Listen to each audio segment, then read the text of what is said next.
Hare Krishna and welcome. Om Ajnanatimirandasya Jnananjanachalakaya Chakshurunmilitam Yena Tasmai Shri Guruve Namaha. Jai Shri Krishna Chaitanya Prabhu Nityananda Shri Advaita Gadadhar Shivasari Gaura Bhakta Vrinda. Hare Krishna Krishna Krishna Hare Hare Hare Rama Rama Rama Hare Hare. Hare Krishna and welcome everybody. तो हम भगवद गीता पढ़ रहे हैं. Second chapter की summary कर रहे थे हम. सेकंड चैप्टर की समरी में हमने दो कॉन्फ्रेंस कॉल्स कर ली हैं.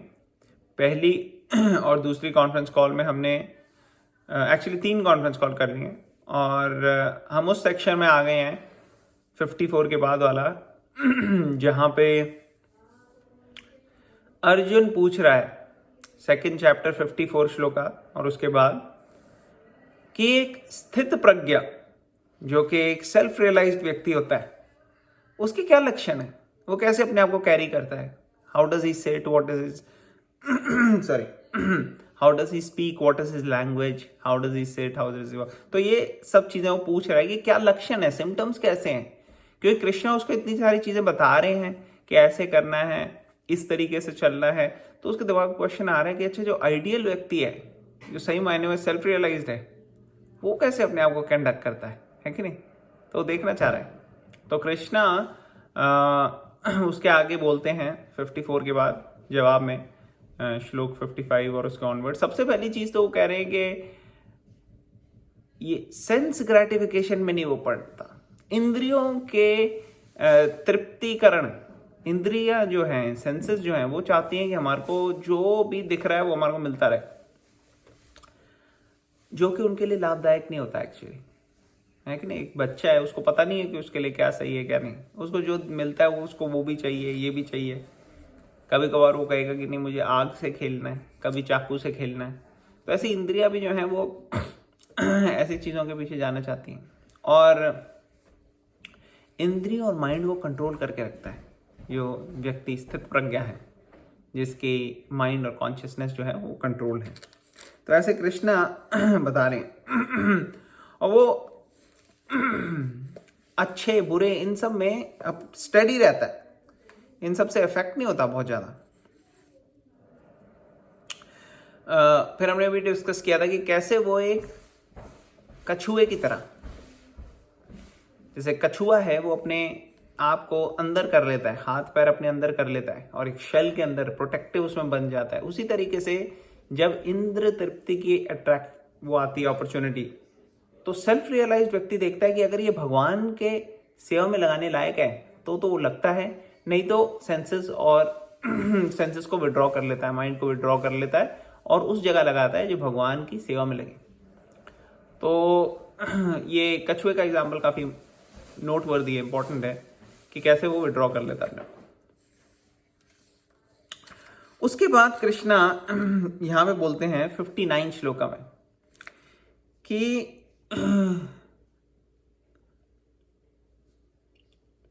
अब जैसे कछुआ अंदर विड्रॉ कर रहा है अपने सेंसेस को, उस तरह से आप भी विषय वस्तुओं से अपने सेंसेस को विड्रॉ करो. लेकिन सिर्फ विड्रॉ करके क्या करोगे, अंदर थोड़ी रख सकते हो पूरे टाइम. आपको उनको एंगेज भी करना है. कोई मकसद है, भगवान ने ये इंद्रियां हमें दी हैं, क्या मकसद है, भगवान की सेवा में लगाना. तो ये परम दृष्टवा निवर्तते. तो पहले भी हमने डिस्कस किया है कि अगर आपके पास कई सारे फेवरेट डिशेज आपकी हैं, वो बनाई हुई हैं, और आपने 3-4 दिन से खाना नहीं खाया, मान लो ऐसी सिचुएशन में आप पड़ गए कहीं, भगवान ना करें लेकिन ऐसी सिचुएशन आ गई आपकी, और उसमें आप ये सोचते हो कि यार मुझे कोई सूखी रोटी भी मिल जाए ना, एक ब्रेड का डबल रोटी का टुकड़ा भी मिल जाए, हमें वही बहुत है. तो कहते हैं ठीक है, रोटी का टुकड़ा मिल गया. अब वो रोटी गंदा सूखा हुआ टुकड़ा है, वो आपने खाया नहीं इतने दिन से, तो आपको भूख लगी, आप तो वो खाओगे. कई बार हम देखते हैं अफ्रीका में या कहीं अलग अलग कंट्रीज में ऐसे इतनी ज़्यादा वॉर और दूसरी करप्शन की वजह से और गरीबी की वजह से इतनी बुरी हालत है कि कई बार बच्चों को वहाँ खाना नहीं मिलता, तो कीचड़ में गंद में पड़ी हुई चीज़ें भी उठा के खा लेते हैं। और इसलिए खाते हैं क्योंकि उनके पास अच्छा ऑल्टरनेटिव नहीं है। तो उसी तरह से हमारी इंद्रियां जो हैं वो इंद्रिय तृप्ति में लगी हुई हैं क्योंकि उनके पास अच्छा ऑल्टरनेटिव नहीं है। अगर सूखी रोटी जो खा रहा है उसको आप कहो नहीं भाई ये लो, आपके लिए यहाँ 56 भोग रेडी है, आपकी फेवरेट डिशेज हैं जो भी आपको अच्छा लगता है, पिज़्ज़ा, बर्गर, राजमा चावल, रोटी, चपाती, पूड़ी, गुलाब जामुन, रसमलाई, पिज़्ज़ा, सब कुछ है आपके लिए। तो नेचुरली वो सूखी रोटी नहीं खाएगा क्योंकि अब इतनी अच्छी अच्छी चीज़ें ऑल्टरनेटिव आ गई। तो कृष्णा यहाँ पे भी यही बता रहे कि हायर एंगेजमेंट में लगना है, ठीक है ना। तो ये सब हमने पहले ऑलरेडी कर दिया है, मैं समराइज कर रहा हूँ इसलिए मैं जल्दी जल्दी करूँगा अब। फिर कृष्ण अर्जुन को ये बता रहे हैं, अब हम 60th श्लोक से डिस्कशन कर रहे हैं अपनी 2nd चैप्टर की समराइज करते हुए। सेंसेस जो इंद्रियां हैं वो इतनी स्ट्रांग है इतना बल है उनके अंदर कि वो फोर्सफुली एक इंसान को ऐसे काम करने में लगा देती है जो कि शायद हमें नहीं करना चाहिए, ठीक है ना। जिसको पता भी है, जो डिस्क्रिमिनेट कर भी सकता है, जो कोशिश भी कर रहा है इंद्रियों को कंट्रोल करने की, वो भी कई बार विफल हो जाते हैं, है कि नहीं। हमने ड्रामा भी देखा था, आप लोगों को याद होगा विश्वामित्र का, है कि नहीं, कि वो कितना अपने आप को कंट्रोल कर रहे थे, लेकिन फिर भी जो है कई बार हो रहा था, गड़बड़ हो रही थी, बार बार रिपीटेडली फेलियर आ रहे थे, उनसे नहीं हो पा रहा था कंट्रोल, कई बार विचलित हो जाते थे, कभी कभी लस्ट के वजह से, कभी एंगर की वजह से, सबसे पहले तो ग्रीड की वजह से उनके लाइफ में आई जब उन्हें वो गाय चाहिए थी। तो कहने का मतलब है कि ये चीज़ें जो है हमारी लाइफ में भी आती हैं। तो आप लोग जैसे जैसे सीरियस हो के आपकी लाइफ में आएगा तो आपको और ज़्यादा आएगा। तो हमें क्या करना है, हमें अगर फॉल डाउन हुआ, गिरे, हम उठ के फिर से जाना है, उससे वो नहीं होना कि फेलियर आ गया तो क्या हो गया, फेलियर आ गया तो कोई बात नहीं, एंथुजियाज्म मेंटेन रखना है, failure after failure after failure, कि अब नेक्स्ट फेलियर ना आए उसके लिए पूरा प्रिकॉशन लेकर आगे बढ़ना है। तो इस तरीके से चलना है। फिर भगवान क्या कह रहे हैं, one who restrains his senses keeping them under full control and fixes his consciousness upon me is known as a man of steady intelligence। उसकी बुद्धि बड़ी स्थिर रहती है, किसकी, जो कि अपनी सेंसेस को रेस्ट्रिक्ट रखता है और पूरी तरह से कंट्रोल में रखता है, ठीक है ना।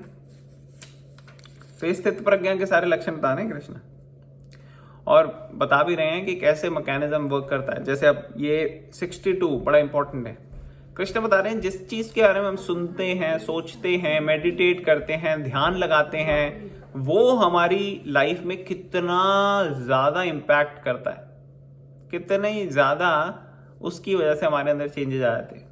जैसे किसी चीज के ऊपर हम ध्यान लगा रहे हैं, हमें चाहिए, ये चाहिए, ये चाहिए, ये चाहिए, तो उससे क्या होता है, उससे हम अटैच हो जाते हैं, उससे हमें मिलनी ही चाहिए, बड़ी एक प्रबल फोर्स आ जाती है, मन करता है कि नहीं नहीं नहीं, ये तो होना ही चाहिए मेरी लाइफ में। एडवर्टाइजमेंट इंडस्ट्री ऐसी काम करती है, वो आपको दिखाती है बार बार ऐड, हम देखते हैं, फिर हम कहते हैं वैसे, पहले हम कहेंगे अरे कोई खास नहीं है, फिर हम कहेंगे वैसे ठीक है लेकिन अपने लिए नहीं है कोई खास, वैसे ठीक है लेकिन एक्चुअली इसका यूटिलिटी तो है, यूज तो मैं कर सकता हूँ, एक्चुअली काफ़ी बेनिफिशियल है यार, ये मेरे को चाहिए एक्चुअली ना, ये लेके आएंगे, हाँ बोलते हैं। फिर अपने फैमिली में अगर बच्चे हैं तो वो पेरेंट्स को कन्विंस करने की कोशिश करते हैं, अगर वाइफ है हस्बैंड को, और इसी तरह से कैसे चलता है कि एक दूसरे को कन्विंस करते हैं कैसे वो चीज़ इतनी ज़रूरी है हमारी लाइफ में। और हस्बैंड है तो वो उधार लेके ले लेगा कि हाँ भाई मुझे चाहिए ही बड़ी गाड़ी, तो बस क्रेडिट कार्ड इंडस्ट्रीज चल रही हैं, इसकी वजह से कितने घर बर्बाद हो गए क्योंकि लोगों ने उधार ले ले के चीज़ें खरीदते गए। तो ये ध्यायतो जो हम कॉन्टेम्पलेट करते हैं उसकी वजह से क्या होता है, ध्यायतो विषयान पुंसा संगस्तेषु भजायते संगात संजायते कामा कामा क्रोधो विजायते।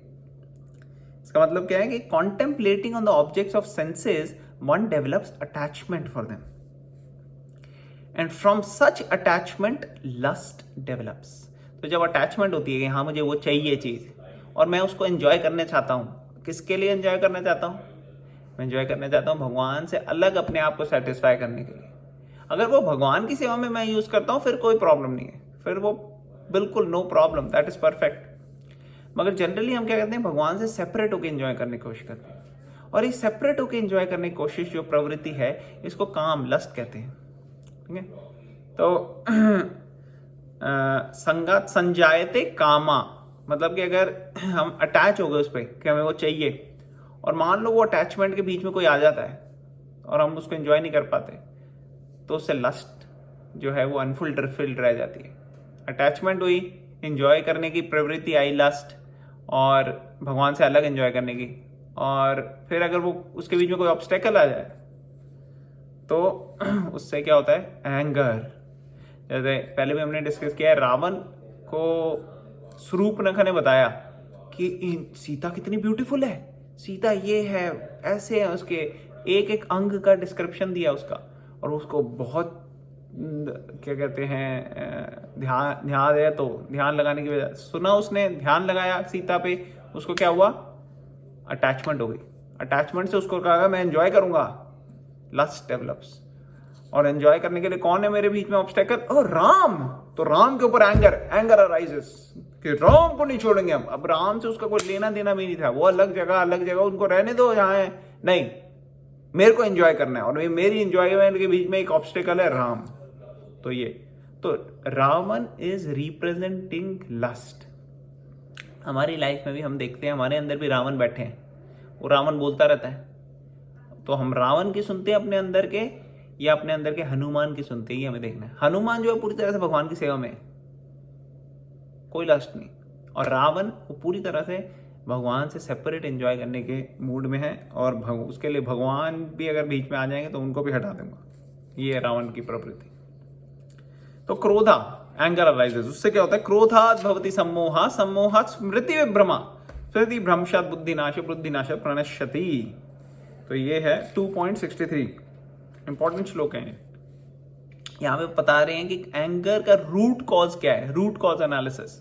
एंगर से बड़ी प्रॉब्लम आ रही है ना लोगों को, आज जनता जनार्दन को, तो उसको रूट कॉज एनालिसिस में जाओ, देखो क्यों हो रहा है एंगर, उसको जड़ से निकाल दो।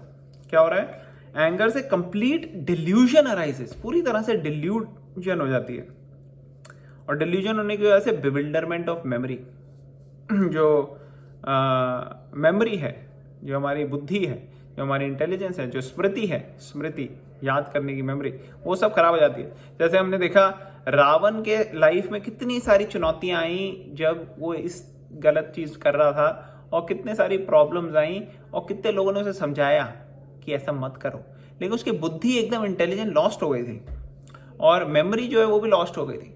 उसको समझ में नहीं आ रहा था कि मेरे इतने बच्चे मर रहे हैं, इतने लोग मर रहे हैं। मारीच ने उसे बोला, मंदोदरी ने उसे बोला, उसके नाना ने उसे बोला, इतने लोगों ने उसे बोला, लेकिन नहीं, क्यों, बुद्धि जो है खराब, विनाश काले विपरीत बुद्धि। तो यहाँ पे क्या हुआ, कंप्लीट डिल्यूजन हो जाती है, बेविल्डर हो जाती है मेमोरी, और जब मेमोरी बेविल्डर हो जाती है तो इंटेलिजेंस लॉस्ट हो जाती है, और जब इंटेलिजेंस लॉस्ट हो जाती है तो फिर से मटीरियल पूल में पहुंच जाते हैं हम, या फिर मटीरियल लेवल पे ही रहते। तो ये यहाँ पे इसका एग्जाम्पल हुआ रावण का। फिर विश्वामित्र की स्टोरी हमने देखी थी, वो यहाँ पे एग्जाम्पल है।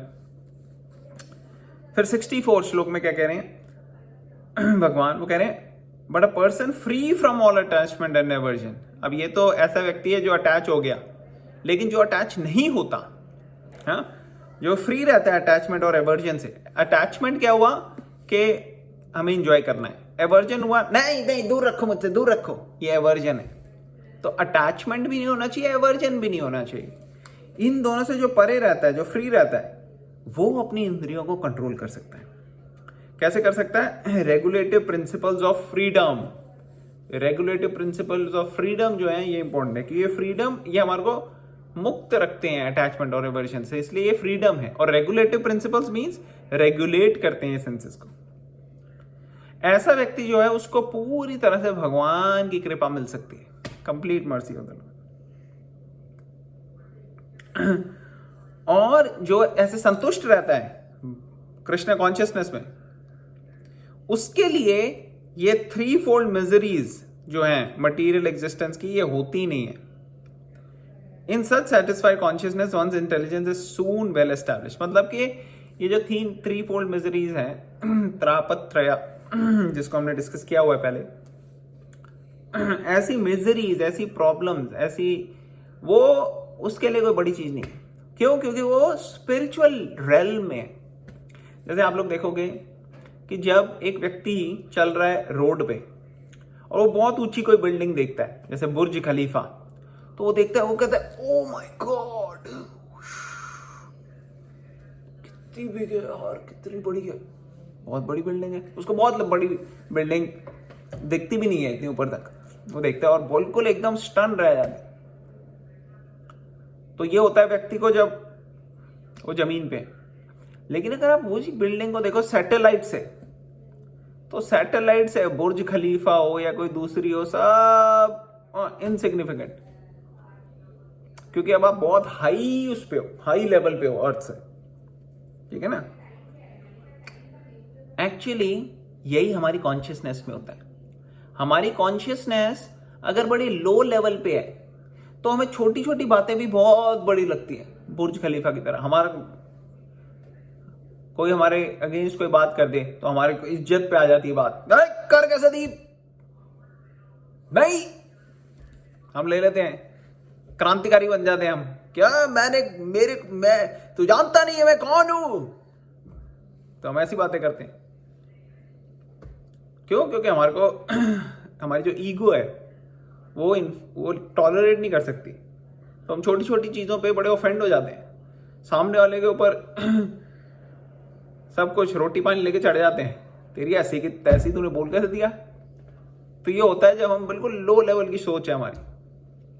जब हम हाई लेवल की सोच होती है, जैसे स्पिरिचुअल रेल्म में होते हैं, तो वो फिर छोटी मोटी चीज़ों से उसको फर्क नहीं पड़ता. 3 तरीके की जो मिजरीज है मटीरियल लेवल पे, इसको बड़े अच्छे से डील कर सकता है जो स्पिरिचुअली एडवांस व्यक्ति है कि नहीं. तो यही सारे स्क्रिप्चर्स में यही है. आप बुद्धिज्म में भी देखो या क्रिश्चियनिटी में भी देखो, वहां पे भी स्पिरिचुअल एलिवेशन की बात कही है. तो एक्चुअली वो भगवत गीता बड़े इजी वे में हमें समझाती है कि कैसे उसको अपनी लाइफ में आज 2021 में भी अप्लाई करके बेनिफिट उठा सकते हैं. फिर 66 में क्या कह रहे हैं भगवान, one who is not connected with the supreme. अच्छा, जो भगवान से कनेक्टेड है, जो भक्ति भावना में, कृष्णा कॉन्शियसनेस में, उसके लिए 3-fold मिजरीज तो एग्जिस्ट नहीं करती, उसको तो मर्सी मिली हुई है, कृपा मिली हुई है. लेकिन जो नहीं है कनेक्टेड भगवान से, और जिसकी ट्रांसेंडेंटल स्पिरिचुअल इंटेलिजेंस भी नहीं है और स्थिरता भी नहीं है, स्टडी माइंड भी नहीं है,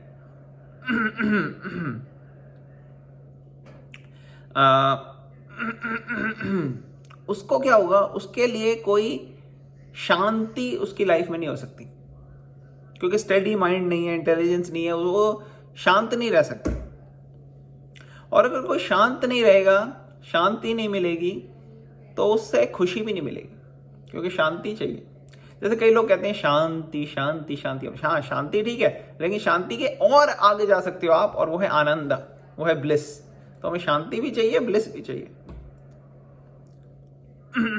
लेकिन ऐसा व्यक्ति जिसकी बुद्धि कृष्ण कॉन्शियसनेस में नहीं है, उसके लिए बड़ा मुश्किल हो जाएगा, वो नहीं कर पाएगा.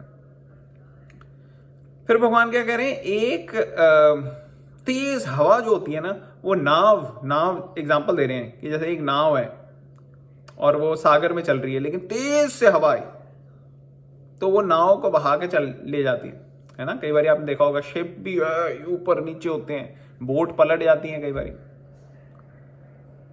तो कह रहे हैं जिस तरीके से ये होता है, उसी तरीके से जैसे हवा पूरी ले जाती है नाव को, उसी तरीके से एक भी हमारी जो इंद्रियां हैं वो इधर उधर भटकती है, तो और उस पे हमारा माइंड फोकस करेगा, तो माइंड और इंद्रियां क्या होगी, वो हमारी इंटेलिजेंस को भी बहा के ले जाएंगी. और ऐसा होता है, आप देखोगे कई बार एक भी चीज हमारे को चाहिए, चाहे वो उसके लिए अच्छी हो या नहीं हो, कई बार वो पागल कर देती है इंसान को कि नहीं नहीं नहीं नहीं करना ही है ये. जैसे 5th कैंटो श्रीमद् भागवतम एक श्लोक है, नूनम प्रपत्तः कुरुते विकर्मा, कि कैसे ये सेंस ग्रेटिफिकेशन पागल बना देती है प्रमत्तः, ठीक है ना। तो ये एक भी रोमिंग सेंसेस ऐसे कर सकते हैं, इसलिए बड़ा फोकस रहना चाहिए हमें।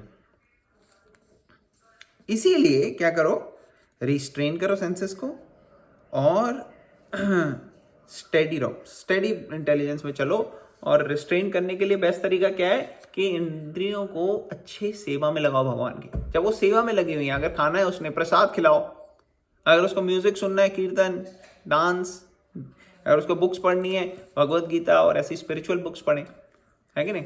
तो हर चीज़ के लिए स्पिरिचुअल ऑल्टरनेटिव्स है। और कई लोग जो इस चीज़ को ट्राई करके अच्छे से देखते हैं, वो अपनी लाइफ में देखते हैं कि काफ़ी चेंजेस आए थे। और भगवान तो कह रहे हैं अगर थोड़े भी चेंजेस आप लाओगे तो आपको आगे बढ़े। तो हमारे को थोड़ा थोड़ा थोड़ा करके अपनी लाइफ में चेंजेस रेगुलरली लाने चाहिए। ओके, तो 69 करेंगे। 69 बड़ा इंटरेस्टिंग श्लोक है। भगवान कह रहे हैं कि what is night for all beings is time for awakening of self realized, and the time of awakening for all beings is night for introspective sage. कि भाई जो मटीरियलिस्टिक लोगों के लिए दिन है, वो स्पिरिचुअलिस्ट के लिए रात है, और जो स्पिरिचुअलिस्ट के लिए रात का टाइम है, वो मटीरियलिस्ट के लिए दिन है। मतलब आप समझ गए ना क्या कह रहा हूँ। मोटा मोटा इसका मतलब ये है कि जहाँ पे स्पिरिचुअलिस्ट बहुत एक्टिव रहते हैं जिन कार्यों में, जिस कामों में, जिन चीज़ों में, वहाँ पे मटीरियलिस्ट उनके लिए नाइट है। नाइट मीन्स वो इनएक्टिव हो जाते हैं। जैसे स्पिरिचुअलिस्ट उनको भगवत गीता पढ़ना, उनको इंट्रोस्पेक्टिव डिस्कशन, उनको भगवान की सेवा में लगना, उनको कीर्तन करना, डांस करना, इन सब चीज़ों में रुचि हो सकती है। लेकिन जो मटीरियलिस्ट है उनको क्या है, उनको गलत चीज़ें खाना, उनको गलत जगह जाना, जैसे खाने के लिए वो क्या कहते हैं, ड्रिंक्स कर सकते हैं, स्मोक कर सकते हैं, नॉन वेज खा सकते हैं, डिस्क और पब जा सकते हैं, वहाँ जाके डांस कर सकते हैं। लेकिन ये सब चीज़ों के लिए स्पिरिचुअलिस्ट जो है वो इनएक्टिव हो जाते हैं, वो इन चीज़ों में बिल्कुल आनंद नहीं लेते, तो वो उनके लिए नाइट है। और मटीरियलिस्ट के लिए जो नाइट थी वो थी स्पिरिचुअल एक्टिविटीज़। तो ये दोनों के लिए अलग अलग डे और नाइट बेसिकली यहाँ पे है। जो चीज़ों में आप एक्टिव रहते हो वो आपके लिए डे है, जो इनएक्टिव हो जाते हैं वो नाइट है। तो ये है यहाँ पे। तो स्पिरिचुअलिस्ट और मटीरियलिस्ट अलग अलग चीज़ों के लिए एंथुजियास्टिक रहते हैं, एक्टिव रहते हैं। फिर 70th shloka, person who is not disturbed by incessant flow of desires that enter like river into the ocean, which is ever being filled but is always still, can alone achieve peace and not the man who strives to satisfy such desires. ये बहुत बहुत अच्छा श्लोक लगता है मुझे। मैं इसकी संस्कृत बोलूंगा, आप ध्यान से सुनिएगा। अपूर्यमानामचला प्रतिष्ठं समुद्रमापा प्रविशन्ति यद्वत् तद्वत् कामायं प्रविशन्ति सर्वेश शान्तिमाप्नोति न काम कामी। इंद्रिया जो है ना, वो एक डिजायर, दूसरा डिजायर, तीसरा डिजायर, ऐसे डिजायर्स की तरफ माइंड को लेके जाती है। और माइंड जो है वो यही दिखता रहता है, क्या क्या क्या है मेरे लिए यहाँ पे इंजॉय करने के लिए भगवान से अलग। तो ये माइंड की कई बारी बिहेवियर होता है। तो इसका एग्जाम्पल दिया गया है कि जैसे कई सारी रिवर्स आती है समुद्र में कई सारी नदियां आ रही हैं, लेकिन समुद्र की इतनी सारी नदियां आने के लिए हजारों हजारों गैलन पानी आ जाता है, लेकिन फिर भी समुद्र जो है वो ओवरफ्लो नहीं होता। क्यों? क्योंकि बहुत डीप है, वो बहुत डीप है। उसी तरह से जो व्यक्ति अपनी स्पिरिचुअल रेल में बहुत डीप होता है, उसकी सेंसेस भटकती भी है, इधर उधर जाती भी है ना, और वो कहती है मेरे को ये चाहिए, वो चाहिए, वो चाहिए। वो डिजायर जो आते हैं वो उसको शांति से टॉलरेट करता रहता है, क्योंकि स्पिरिचुअली वो इतना डीप है। तो जैसे अर्जुन की सेंसेस जो है भटक रही हो, कह रही नहीं ये मेरे को एंजॉयमेंट नहीं देगा, मारने से मेरे को एंजॉयमेंट नहीं आएगी, ऐसे कह रहे हैं डीप लव स्पिरिचुअल, उसमें फिर तुम स्टडी होके कर सकते हो काम। हमारी लाइफ में भी ये बहुत प्रैक्टिकल है कि हमारी जो इंद्रियां हैं वो इधर उधर भगाती हैं हमको, तो हमारे को स्टडी रहना है। क्लियर हो रहा है ना सबको? उसके बाद 71, person who has given up all desires for sense gratification, who lives free from desires, who has given up all sense of proprietorship and is devoid of false ego, he alone can attain real peace. असली शांति कब आ सकती है? इससे आ सकती है. किससे? अगर देखो पहले भी 2.54 में क्वेश्चन पूछा अर्जुन ने, उसके आंसर में भी कृष्ण ने स्टार्ट यहीं से किया था, बोलने से कि सेंस ग्रेटिफिकेशन में ये नहीं होता जो स्थित प्रज्ञा है. यहाँ पे भी 71, अभी हम कंक्लूड कर रहे हैं सेक्शन, उसमें भी कृष्ण यही बोल रहे हैं कि give up all desire of sense gratification, lives free from desires. ठीक है. अब फ्री फ्रॉम डिजायर्स का मतलब ये नहीं कि कोई भी डिजायर नहीं, free from material desires. Spiritual desires तो होने ही चाहिए, they are perfection. Material desires नहीं होने चाहिए. और ये मटीरियल और स्पिरिचुअल की क्या डिस्टिंक्शन है? जो भगवान की तरफ लेके जा रहे हैं हमारे को, वो स्पिरिचुअल होंगे. और कैसे होंगे वो, उसके लिए हमारे को गाइडेंस चाहिए पर्सनल, ताकि हम आइडेंटिफाई कर सकें कि कौन सी प्लांट है और कौन सी वीड है. कई बार ये लगता है कि वीड को ही हम प्लांट समझ लेते हैं. जो वीड्स होती है ना, उन्हीं को हम सोचते हैं कि यही असली पौधा है, लेकिन वो असली पौधा नहीं होता. वीड्स वो तो निकाल देनी चाहिए. तो उसी तरीके से क्या स्पिरिचुअल डिजायर है, क्या मटेरियल डिजायर है, उसको डिस्टिंक्ट करने के लिए भी हमें ट्रेनिंग चाहिए. तो इसलिए हमें भगवत गीता पढ़नी चाहिए, एसोसिएट करना चाहिए ऐसे लोगों से जो ज़्यादा स्पिरिचुअली मैच्योर है. तो ऐसा जो करता है, give up all sense of proprietorship. Proprietorship means, जैसे आप लोगों हमने पहले भी डिस्कस किया है, हमको ये चीज़ लगती है कि हाँ हम इसके ओनर हैं, हम इसके कंट्रोलर हैं, हमारी है ये सारे, प्रोप्राइटर हैं हम इसके. एक्चुअली भगवान है सबके प्रोप्राइटर. ठीक है ना, हम नहीं. जब ये चीज़ होती है तो फिर ऑल सेंस ऑफ प्रोप्राइटरशिप चली जाती है. तो ऐसा व्यक्ति फ्री फ्रॉम फॉल्स ईगो होता है. उसको जो है अहंकार वो बांध नहीं सकता. तो ऐसा व्यक्ति जो है वो पूरी तरह से शांति के पथ पे होता है और उसको शांति मिल सकती है. लास्ट श्लोक क्या है? 2.72. उसमें क्या कह रहे हैं भगवान? That is the way of the spiritual and godly life, after attaining which a man is not bewildered, even one is thus situated, even at the hour of death one can enter into the kingdom of God. तो यहाँ पे क्या है, इस तरह की spiritual life, godly life जो व्यतीत करता है, तो वो कंफ्यूज नहीं होता, बिविल्डर नहीं होता, डिस्टर्ब नहीं होता. और मृत्यु के वक्त भी अगर वो ऐसा रहे तो उसकी गति कैसी होगी? अगर मृत्यु के वक्त वो भगवान को ध्यान रखेगा. देखो ये कहा गया शास्त्रों में, अभी आएगा आने वाले चैप्टर्स में, कि जो भी हम सोचते हैं ना at the time of death, मृत्यु के वक्त, वही हम शरीर मिलता है नेक्स्ट लाइफ. तो अगर कोई इस कॉन्शियसनेस में रह सके तो उसको नेक्स्ट लाइफ में क्या होगा? भगवान के साथ होगा. उसको फिर से मटीरियल बॉडी लेने की जरूरत नहीं है. Material body means full of misery. Naturally थोड़ी वो भी हैं, क्या कहते हैं, अपॉर्चुनिटीज़ भी हैं. जैसे मटेरियल बॉडी अगर हमारे पास होती है तो हम भगवान के बारे में सोच सकते हैं, ये सब एंगेजमेंट कर सकते हैं. अगर हमारे पास मटेरियल बॉडी नहीं होती तो मुश्किल है. लेकिन स्पिरिचुअल बॉडी हमारे पास हमेशा रहती है. और स्पिरिचुअल बॉडी जो है वो हमें चाहिए मीन्स ऑलरेडी हैं हम स्पिरिचुअल, बट हमें मटेरियल बॉडी की ज़रूरत नहीं है. अगर हम स्पिरिचुअल आइडेंटिटी, ट्रू ईगो को समझ लेते हैं तो हम स्पिरिचुअली एडवांस कर सकते हैं. फिर हमें मटेरियल चीज बॉडी की भी ज़रूरत नहीं है भगवान की सेवा में. हम डायरेक्टली भगवान की सेवा कर सकते हैं, क्योंकि स्पिरिचुअल बॉडी ही असली में हम हैं. That is who we are, that is for our original level is. ठीक है. तो ये हो गया सेकंड चैप्टर का समरी खत्म. अब सेकंड चैप्टर, भगवद गीता की जय, श्रील प्रभुपाद की जय. हम डिस्कस करेंगे थर्ड चैप्टर आने वाले दिनों में, और वील टॉक मोर. हरे कृष्ण.